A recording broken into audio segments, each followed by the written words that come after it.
Neste episódio do Tarefa Discovery, aprenda sobre genética e por que você nunca deve subestimar o poder dos genes, seja resolvendo crimes ou brincando com a Dolly. Veja como os cientistas estão levando a genética a novos níveis. Descubra como este porco pode salvar vidas e por que esta vaca vale $1,5 milhão. E veja as perguntas, atividades e recursos após cada segmento.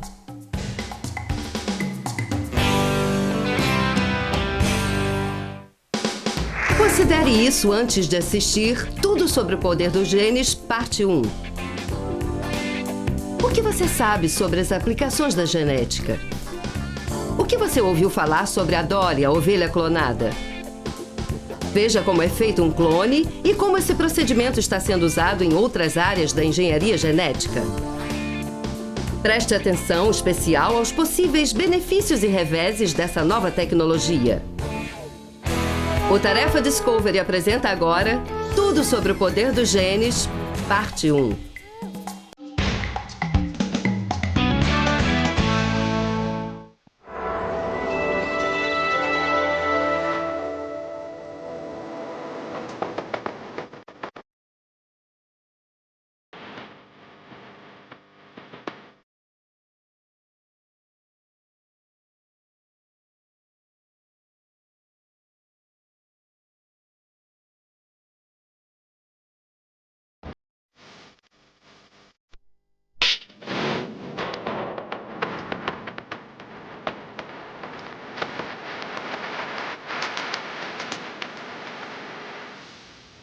Tudo sobre o poder dos genes.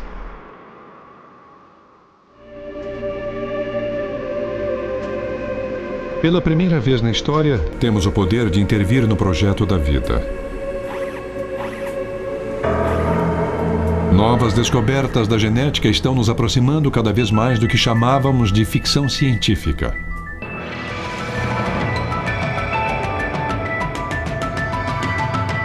A era da genética se aproxima rapidamente. A capacidade de clonar animais, desenvolver órgãos e enganar a morte está ao nosso alcance. Iremos nos duplicar, alterar nossos genes e até ousar projetar a imortalidade? É a ciência que pode revolucionar o mundo. Nos próximos 100 anos, nós vamos ter uma compreensão incrível da genética. Inevitavelmente, vamos ter informação sequencial de várias espécies diferentes e de muitos indivíduos diferentes. A informação, para mim, talvez seja um dos maiores destaques na história humana. Com o advento dos computadores superpoderosos, os cientistas agora podem explorar o espaço interior do nosso código genético. Agora estamos desenvolvendo telescópios que nos permitem ver o DNA em um nível incrível de detalhes e dentro de poucos anos vamos conhecer a sequência de 3 bilhões de bases de DNA. Quando se tem uma informação, há muito mais interesses em genes, porque agora sabemos o que os genes são, sabemos tudo que os genes são. É a informação que redefine o nosso conceito de imortalidade e pode estender a nossa vida indefinidamente. Eu acho que as pessoas não nascem para morrer. Nós temos em nós a essência fundamental do que é um ser humano, animal ou planta, qualquer coisa viva. É uma molécula imortal. O DNA. No início, bem no início, havia a primeira vida, conhecida como o ancestral original. Era um ser unicelular que continha genes em fileiras curtas de DNA. Ele tinha a miraculosa capacidade de fazer cópias toscas de si mesmo. A molécula que fez o DNA daquele ancestral original passou por 3 bilhões de indivíduos para se tornar dinossauros, árvores ou chimpanzés, ou até mesmo pessoas. O mundo vivo tem uma variedade infinita, porque sempre que o DNA copia a si mesmo, ele se transforma ou muda. Isto é evolução. O DNA é uma molécula que tem 2 partes. Quando ela se divide, as duas fileiras se separam e duas fileiras novas são criadas. Não dá para dizer qual era a antiga e qual é a nova. Então, na verdade, é a mesma molécula. Esse processo vem acontecendo há 4 bilhões de anos. O DNA que há em você, o DNA que há em mim, tem um traço direto com aquela molécula que havia na Terra há 4 bilhões de anos. E não se pode dizer se essa molécula ou a outra era a original. Cada molécula de DNA forma uma escada retorcida com degraus de 4 pares específicos de bases químicas. A adenina faz par com a timina e a guanina com a citosina. As substâncias químicas ditam a criação de proteínas diferentes que influenciam tudo, desde a cor dos olhos até o QI. Descobertas recentes na mecânica da genética revolucionaram o modo como as investigações criminais são conduzidas, mesmo quando o caso se estende há décadas. Em 1954, Marilyn Shepard foi assassinada a sangue frio. Foi um crime que chamou a atenção do mundo inteiro e gerou o seriado de televisão O Fugitivo. Se a tecnologia genética de hoje estivesse disponível na época, o homem acusado do crime, o marido da vítima, teria um destino diferente. Todos em Cleveland aguardam a resposta à pergunta: quem matou Marilyn Shepard? Dia 4 de julho de 1954, Sam Shepard recebia convidados em casa. Ele havia bebido, eu acho, alguns copos de vinho. Ele foi dormir sobre a escada. E a esposa foi para a cama. Um visitante chegou pensando que Sam não estava em casa, porque ele não estava à vista. E Sam ouviu um barulho. Levantou, lutou com alguém que ele disse ser um homem com uma barba espessa. O júri não acreditou na história de Sam Shepard. Ele foi condenado e cumpriu 10 anos na penitenciária estadual pelo assassinato da mulher. Então, em 1966, Shepard apelou da sua condenação com a ajuda de um jovem advogado, F. Lee Bailey. Confio de que o Dr. Sam não irá a novo julgamento porque o Estado agora não tem o caso e nunca teve. Na verdade, Sam Shepard foi a novo julgamento, mas Bailey conseguiu absolvê-lo. Mesmo assim, muitos acreditavam que ele era culpado. Ele viveu sob uma nuvem de suspeita até sua morte em 1970. Seu filho estava determinado a provar sua inocência, mas as coisas pareciam ruins até que a ciência começou a resolver crimes. O DNA é uma testemunha silenciosa. Ele não fala. Mas o trabalho dos cientistas é descobrir os fatos. O que dizem? As provas. O Dr. Mohamed Tahir, um pioneiro na tecnologia do DNA, ajudou a solucionar o assassinato de Marilyn Shepard. É o caso mais antigo a ser reaberto usando a prova do DNA. Para concluir o caso, Tahir precisava comparar o DNA das manchas de sangue da cena do crime com uma amostra do DNA de Sam Shepard. Mas Shepard estava morto e enterrado, onde eles poderiam conseguir o DNA de que precisavam. Tahir inventou um meio engenhoso de resolver o problema. Ele raspou as costas de antigos selos de cartas de amor que Shepard tinha enviado para a esposa na metade da década de 40. Foi um processo tedioso que levou centenas de horas.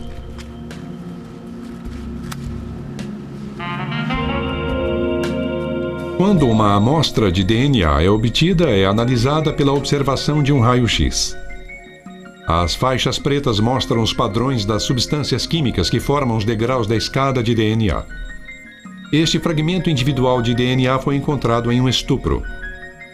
Esta é uma amostra do DNA de um suspeito. Se os dois combinarem, não há virtualmente chance de erro, desde que a amostra não tenha sofrido danos ou contaminação. No caso de Shepard, a amostra de DNA era insuficiente para ser definitiva, mas havia provas para garantir o próximo passo. As autoridades exumaram o corpo de Shepard e Tahir recolheu mais DNA. Quando comparou ao DNA da prova, Tahir confirmou que havia material genético na cena do crime que não batia com o de Sam e o de Marilyn. Isso só podia significar uma coisa. Neste caso, o DNA encontrado na lasca de madeira e na calça de Sam não era de Marilyn Shepard e nem de Sam Shepard. Ele tinha que ter vindo de uma outra pessoa.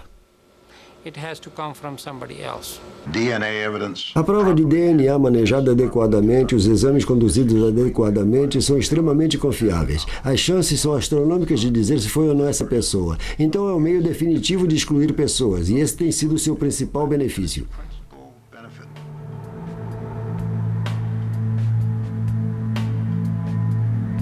A prova de DNA começou a desempenhar um papel vital nas investigações criminais abertas no início da década de 80.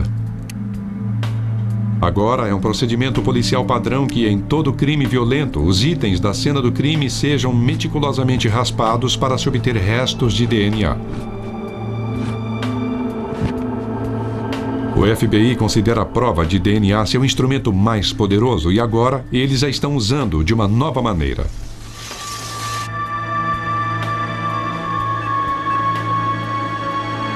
Em 1994, eles desenvolveram um novo programa de computador chamado CODIS, que aumenta enormemente a quantidade de combinações de DNA em todo o país.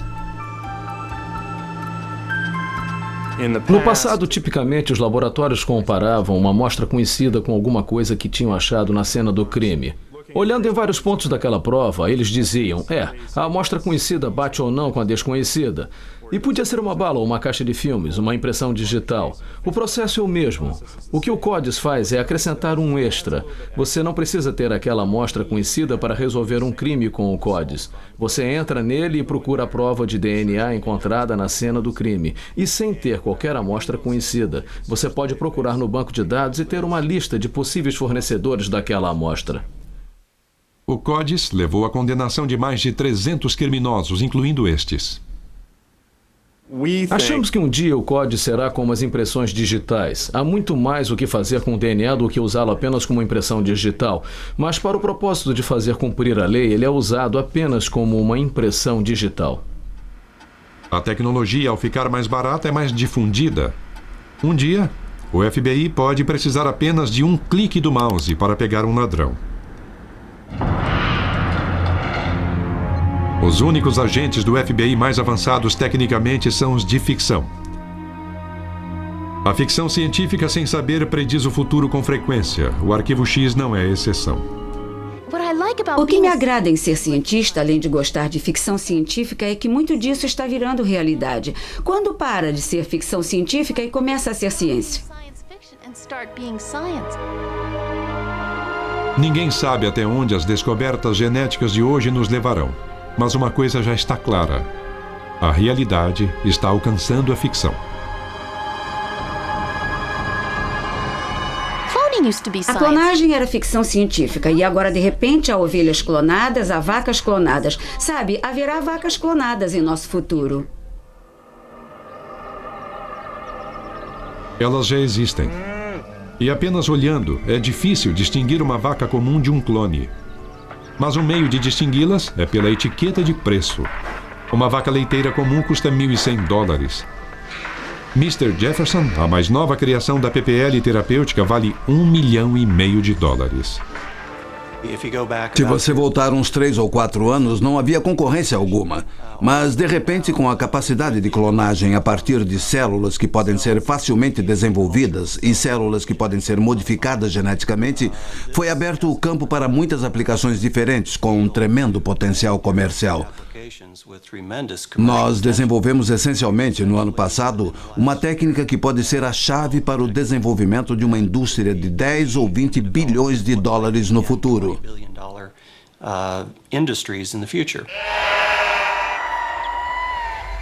Sou com uma ovelha chamada Dolly.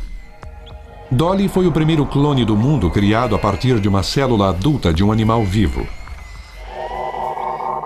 Antes de Dolly, os geneticistas acreditavam que quando uma célula se especializava como célula epitelial ou mamária, as instruções genéticas para criar outra vida eram permanentemente desligadas. Os criadores de Dolly forçaram as células a hibernar, deixando-as sem alguns nutrientes. Essa inanição levou o material genético da célula de volta no tempo a um estado em que podia criar a vida. Foi um momento que alterou a nossa noção de vida e de como ela pode ser manipulada. Isso realmente virou as coisas de pernas para o ar, porque todos os dados sugeriam que isso não iria dar certo. E de repente você vê que aconteceu e que deu certo. Isso nos faz repensar todo o sistema e o que está acontecendo.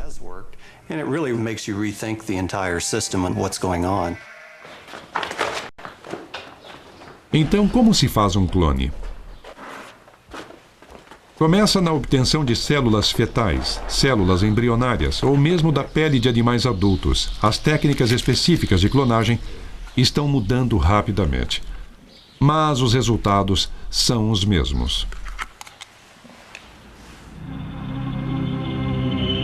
Um dos métodos mais bem-sucedidos acontece em uma sala que é mantida a 43 graus, a mesma temperatura do útero da vaca.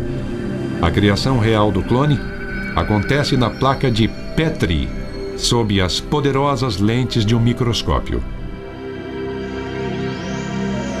Guiado pelas mãos do micromanipulador, o núcleo de um óvulo é sugado, criando um ovo que não tem instruções genéticas. Então, o DNA de outra célula é inserido.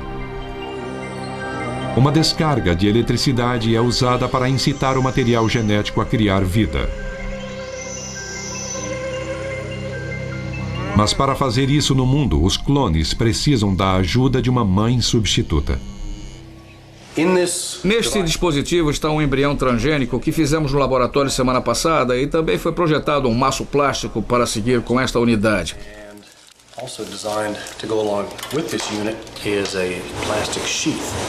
Este dispositivo será usado para levar o embrião até o útero da vaca. Após a transferência, os clones em crescimento são monitorados com cuidado. Apenas uma gravidez em 95 resulta em um clone que realmente chega ao chão. Uma gravidez sólida e saudável de 2 meses e meio. Parece muito bem. Uma das coisas mais lindas de se observar talvez sejam os batimentos cardíacos. Este feto não nascido é um clone de vaca alterado geneticamente. Se for levado a bom termo, será o resultado da engenharia genética e não do amor bovino. Os geneticistas foram além da reprodução sexual e inventaram um novo meio de conceber a vida. Para dizer a verdade, eu jamais pensei que eu fosse um criador. Eu me sinto mais um manipulador por pegar um sistema lindo e muito complexo e manipulá-lo de modo que ele possa beneficiar a humanidade.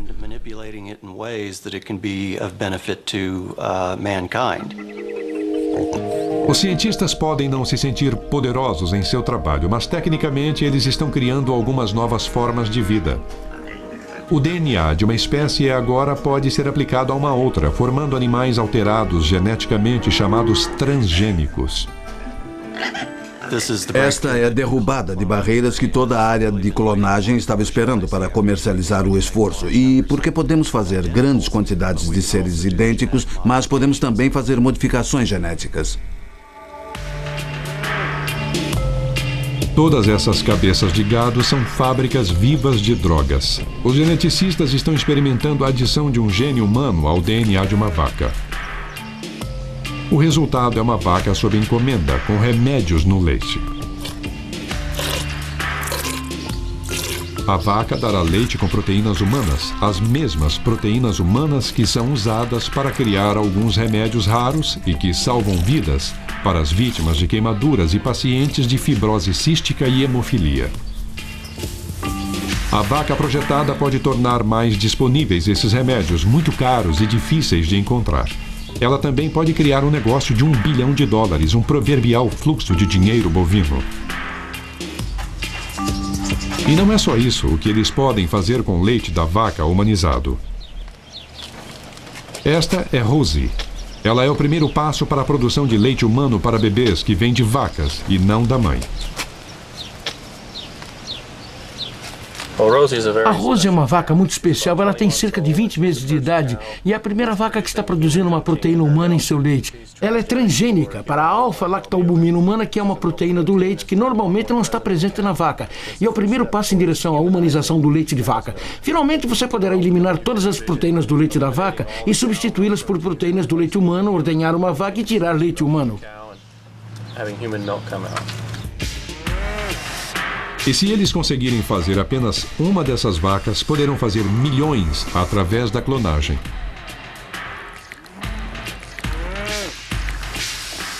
Podemos ter literalmente bilhões dessas células e podemos fazer todos os tipos de coisas com as células em cultura.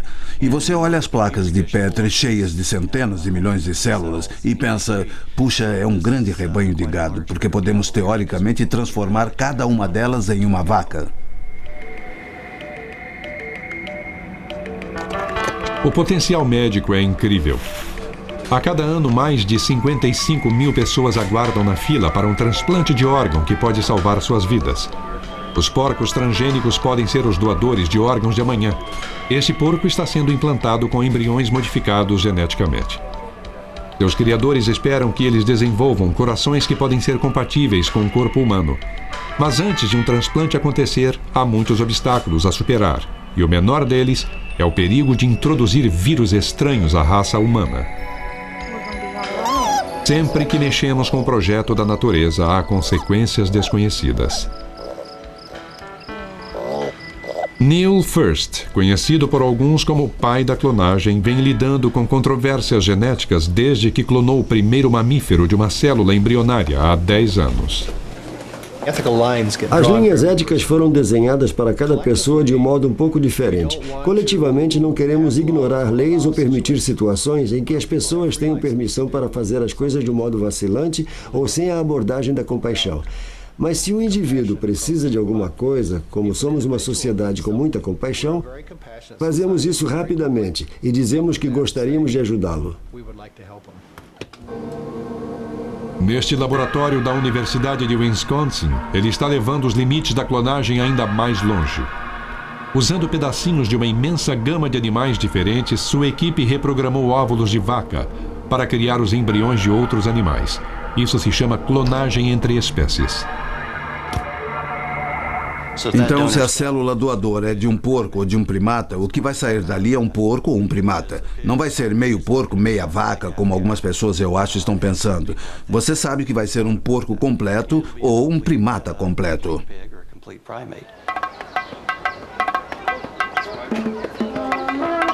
Primeiro, ele usa os ovos de uma espécie como recipiente universal para o DNA de outra espécie. Se esta técnica de clonagem for aperfeiçoada, alguns dos animais mais raros do mundo podem ser salvos.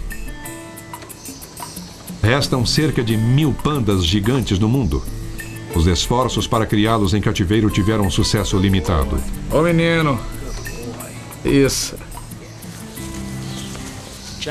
Não é tão fácil criar pandas gigantes. Mesmo na selva, só ficam no cio durante 3 ou 4 dias no ano. São solitários, então se não se juntam e procriam nesses 3 dias, é um ano sem um panda gigante. E se a clonagem levá-los de volta à beira da extinção? Recolher amostras de DNA de animais ameaçados hoje pode assegurar a sobrevivência futura de uma espécie.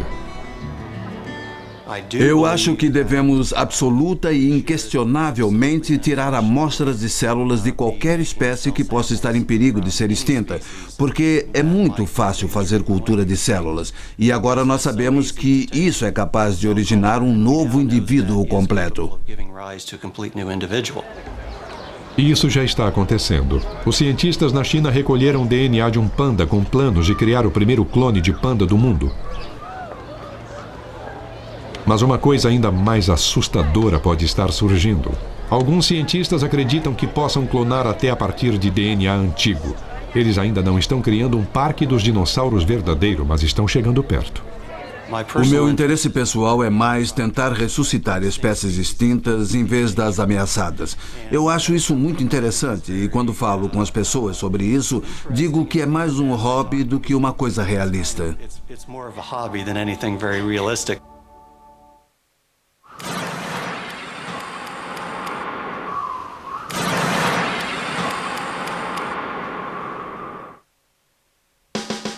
Agora que você assistiu tudo sobre o poder dos genes, parte 1, fale sobre isto. A evidência genética está sendo usada atualmente em investigações criminais. Pese os prós e os contras do uso desse tipo de evidência no tribunal. Por que algumas pessoas temem o uso da identificação genética como técnica de solução de crimes? Agora experimente isto. Pesquise sobre um dos últimos avanços em clonagem ou qualquer outro tipo de engenharia genética. Projete, escreva e ilustre uma brochura sobre essa tecnologia de ponta. Para aprender mais, o Tarefa Discovery sugere genes projetistas nesse endereço da internet. Peça a sua bibliotecária para ajudar você a explorar os muitos recursos que a sua biblioteca tem a oferecer.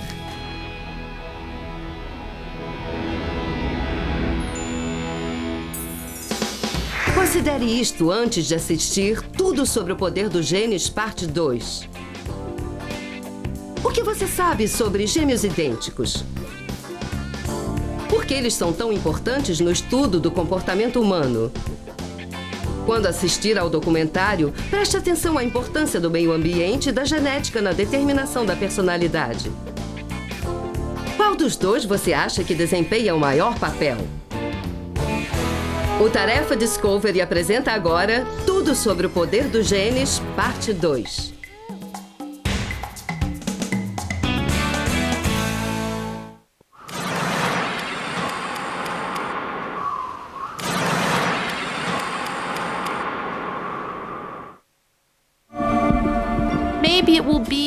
Talvez no futuro pedaços de pele de um recém-nascido sejam retiradas e congeladas, e isso será usado para a clonagem mais tarde.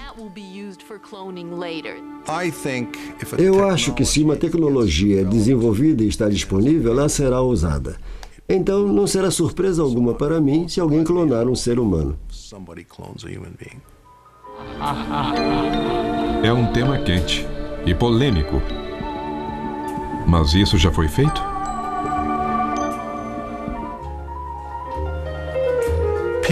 Parece que muita gente tem medo da clonagem. Eu não tenho o menor medo, isso não me incomoda nada. Eu acho que isso está sendo superdimensionado.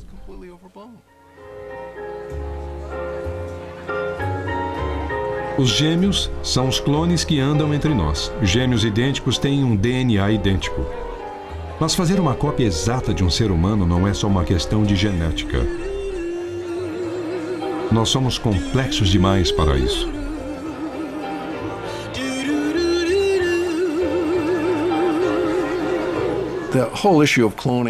Esse assunto todo de clonagem é um pseudo-assunto. Eu não acho que essas pessoas vão sair por aí e nem ser cópias carbono umas das outras.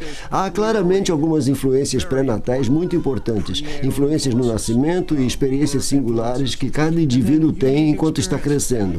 Então, mesmo se por alguma razão produzíssemos clones, eles seriam pessoas especiais em seu próprio direito.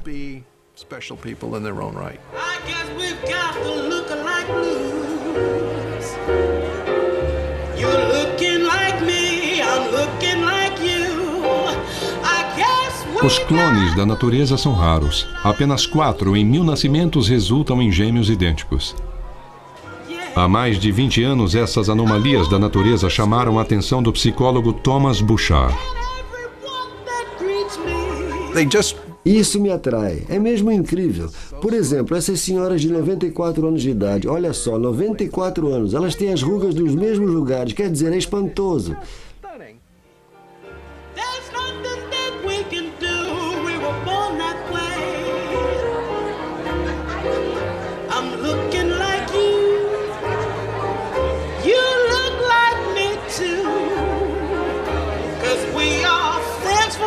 É difícil ver gêmeos sem perguntar que influência os genes têm em fazer de nós quem nós somos. Somos produtos do meio ambiente ou da biologia? Em 1979, Bouchard iniciou um estudo revelador sobre gêmeos idênticos separados ao nascer. Eles são objetos genéticos quase perfeitos. A vantagem dos gêmeos idênticos serem educados separadamente é que eles crescem em famílias separadas e não podem ser tratados como gêmeos que crescem na mesma família. As similaridades são espantosas se você comparar esses gêmeos. É difícil acreditar que não possa haver alguns efeitos genéticos. As últimas descobertas de Bouchard são Debbie e Sharon. Ao nascer, foram adotadas por lares diferentes e durante 45 anos viveram vidas totalmente separadas, sem que uma soubesse da existência da outra. No outono de 1997, elas se encontraram pela primeira vez no aeroporto em Hartford, Connecticut. E quando nos vimos, eu esperava que ela tivesse cabelo encaracolado e ela esperava que eu tivesse cabelo liso. Então, de longe, achávamos que não éramos parecidas. E foi, é ela. E aí eu pensei que se não éramos idênticas, não teríamos nada em comum. E não teríamos, sabe? Vamos olhar uma para a outra e vamos embora. Oi, como vai? Oi. E aí ela voltaria para o avião. Nós nos abraçamos, nos olhamos de cima a baixo e... temos a mesma altura. Olha, somos louras baixas. E quando nos encaramos, foi emocionante.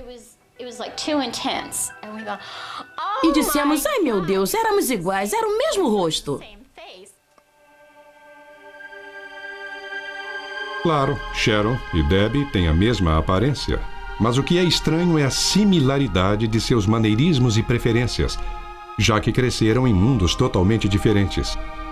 Isso aponta sem dúvida para os genes como fontes dessas idiosincrasias. Gosto de carros brancos. Para carro seria o branco, porque branco é mais seguro. Roupas eu gosto do azul marinho. Para roupas eu gosto mais do azul marinho, talvez. Há algumas pontes que eu não gosto. Na maioria, pontes altas, principalmente quando não dá para ver a água dos lados, são as piores para mim. Mas tais singularidades são imensuráveis do ponto de vista científico.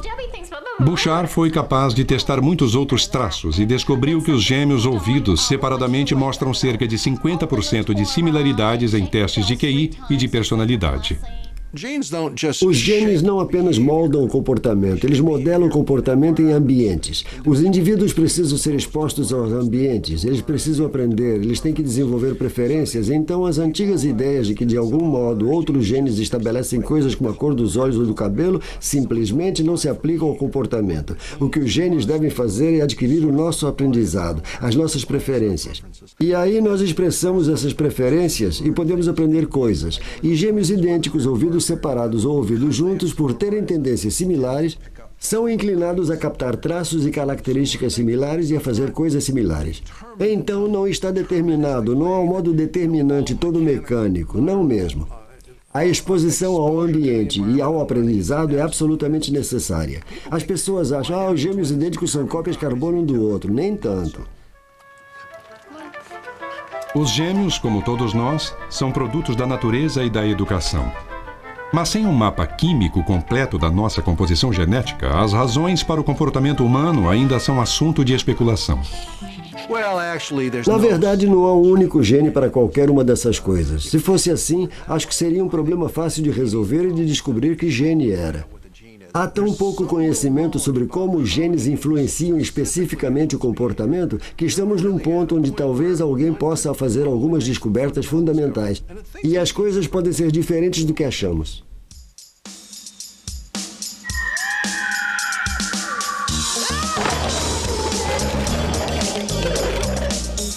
Mas e nós? O que faz algumas pessoas pular enquanto outras preferem ficar seguras no chão?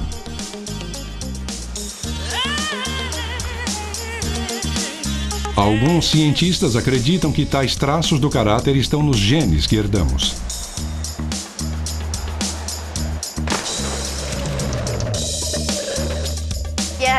Eu acho que eu gosto de correr riscos. Se alguém me desafia a fazer alguma coisa, eu tenho que fazer. Eu não consigo dizer, não, eu não vou fazer isso. O meu irmão mais velho é com certeza um desafiador. Então eu acho que ele é pior do que eu. E acho que nós herdamos isso da minha mãe. Alguns cientistas acreditam que os genes podem nos predispor a agir de certo modo, mesmo quando se trata de uma coisa como correr riscos. O Dr. Dean Hammer está tentando achar a ligação entre os genes e como eles afetam o comportamento.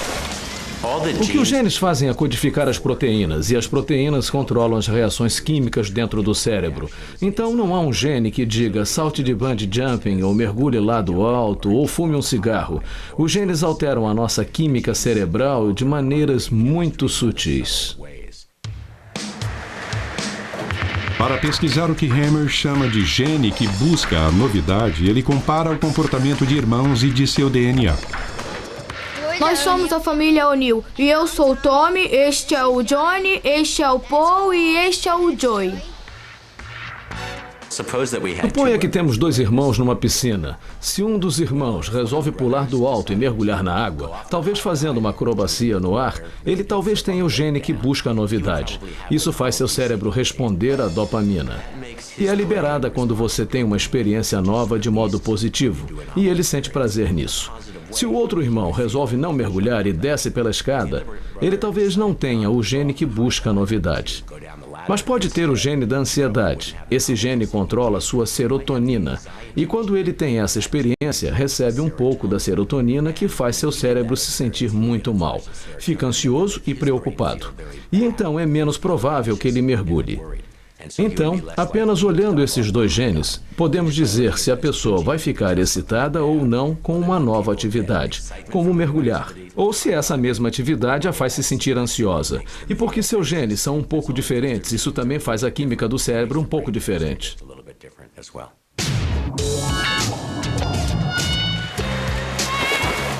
Além do gene que busca a novidade, os cientistas identificaram genes que causam comportamentos como vício e ansiedade. Mas a tentação de mexer com os chamados genes indesejáveis pode abrir uma caixa de Pandora. Mas eu também acho que seria um erro levar a pesquisa tão longe. Eu acho que seria um erro tentar mudar os genes das pessoas. Esses genes todos fazem múltiplas coisas diferentes. A cada nova descoberta genética, aparecem novas escolhas para o nosso mundo. No ano 2005, o projeto Genoma Humano terá mapeado toda a nossa sequência de DNA. Esse ambicioso plano governamental vai publicar a sequência completa de 3 bilhões de letras no código do DNA humano.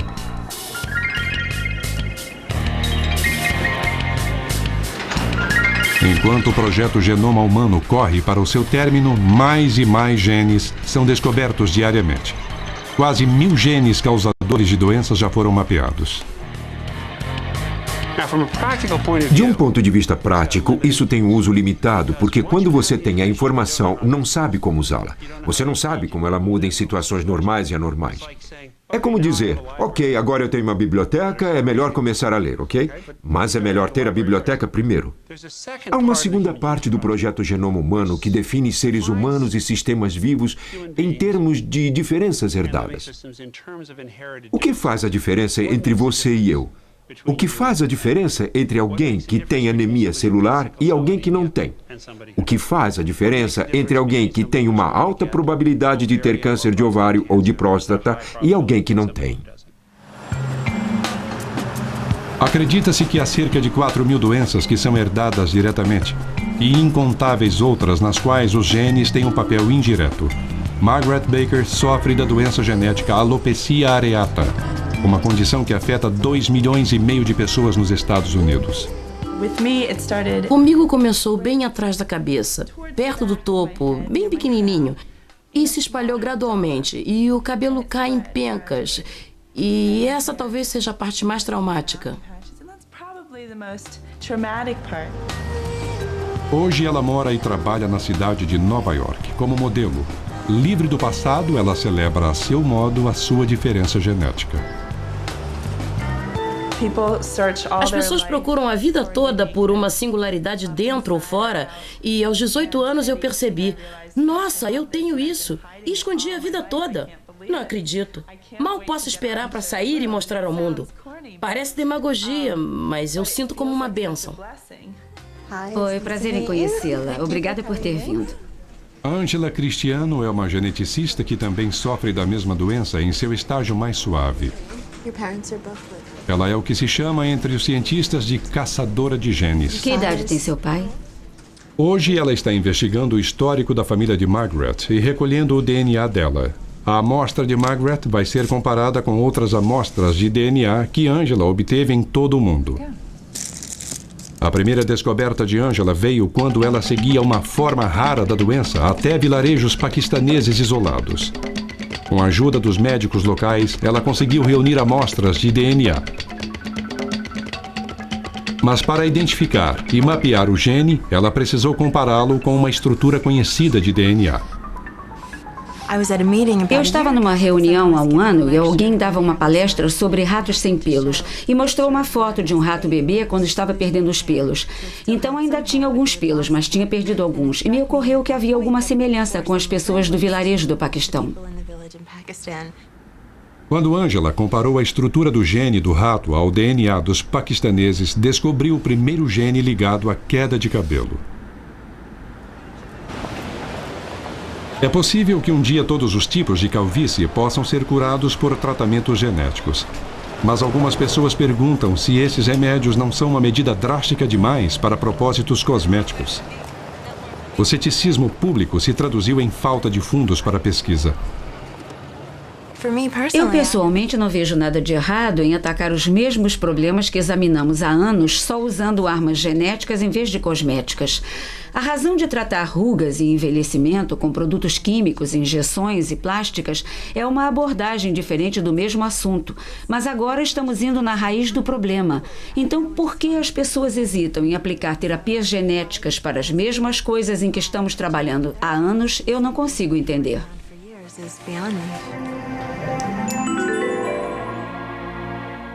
A cura das rugas e da calvície seria triunfo menor comparada a outras possibilidades. Muitos estão convencidos de que a terapia genética será o mais importante avanço médico da nossa época. O Dr. William Haseltine está apostando nisso. Essa tecnologia tem o poder de transformar o corpo humano, estendendo o que fazemos naturalmente, consertar a nós mesmos, nos restaurar as funções normais quando atingidas por doenças, traumas ou devastadas pelo tempo.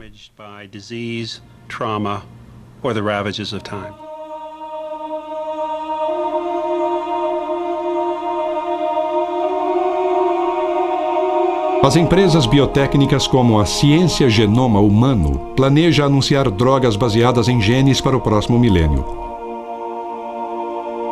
As predições são de que a tecnologia genética terá um impacto maior do que a revolução industrial, e isso está acontecendo rápido.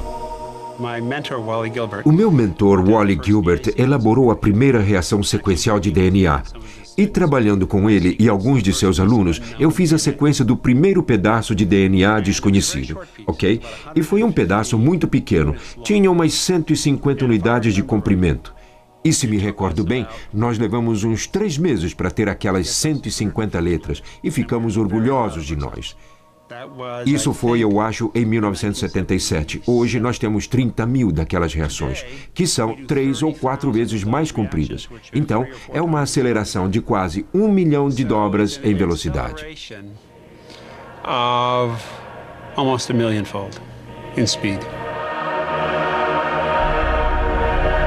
Nestes freezers estão mais de 2 milhões de amostras de genes humanos.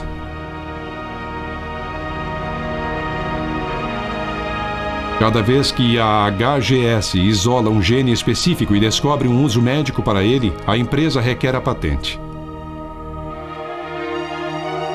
Eles esperam que o seu material genético patenteado leve a um novo e lucrativo tratamento. O que estão vendo é sinergia técnica. Quando reunimos mais e mais ferramentas, elas se alimentam sozinhas.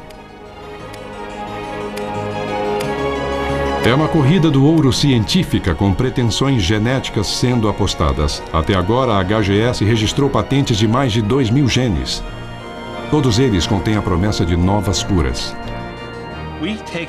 Tiramos a nossa inspiração das necessidades das pessoas. As pessoas precisam de novos vasos sanguíneos. Quando envelhecemos, os vasos sanguíneos se esgotam, se gastam, como os outros tecidos. E em algumas pessoas, isso acontece mais rapidamente do que em outras.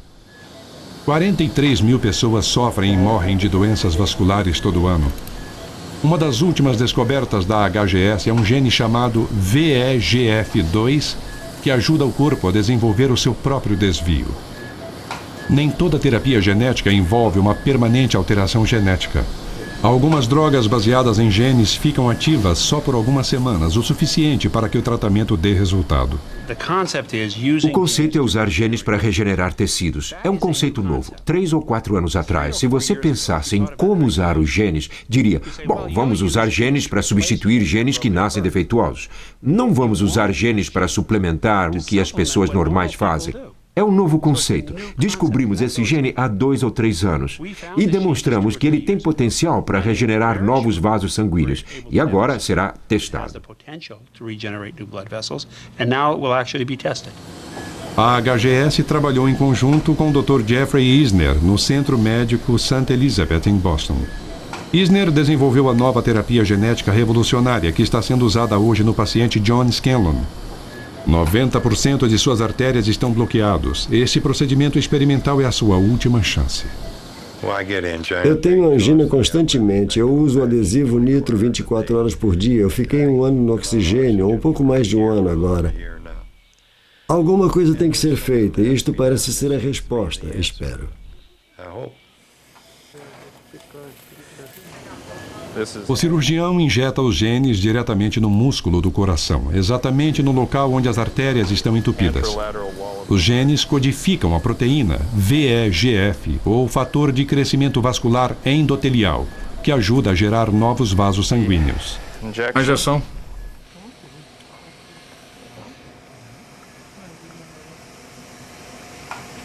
Muito bem, Daryl. Este é o gene. Vai espumar um pouco, eu acho.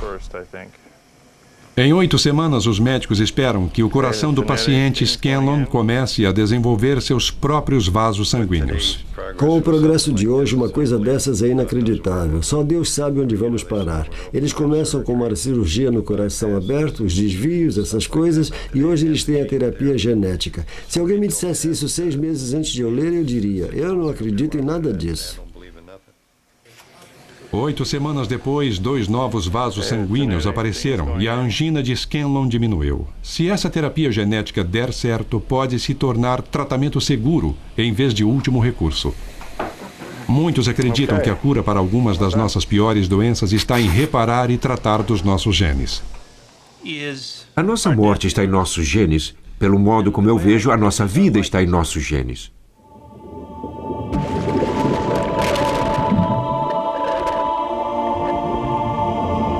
Enquanto a nossa expectativa de vida se estende além dos nossos sonhos mais fantásticos, os castigos médicos que nos assolaram durante séculos podem desaparecer em breve. Muitas pessoas morrem por causa dos genes que carregam. Doenças cardíacas, câncer e doenças da velhice, como o mal de Alzheimer, são todas causadas por disparadores ou mutações em nossos genes. O conhecimento de como corrigir e substituir nossos genes nos deixam cara a cara com a imortalidade. Há um aspecto da vida que é imortal. Pelo menos enquanto o nosso planeta continuar a existir, nós não estamos vinculados. Nossa consciência não está vinculada à imortalidade do nosso DNA. Mas não acho que tenha que continuar assim. Podemos nos dar um trajeto muito mais longo. Ou a nossa consciência vinculada ao nosso DNA.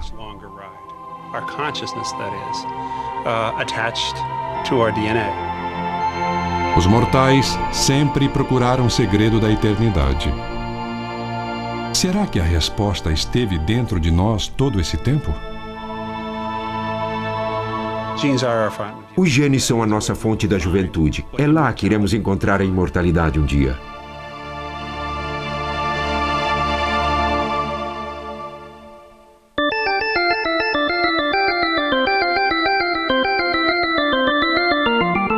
Não vá embora. Discussão, tópicos, atividades e recursos sobre tudo sobre o poder dos genes vem a seguir.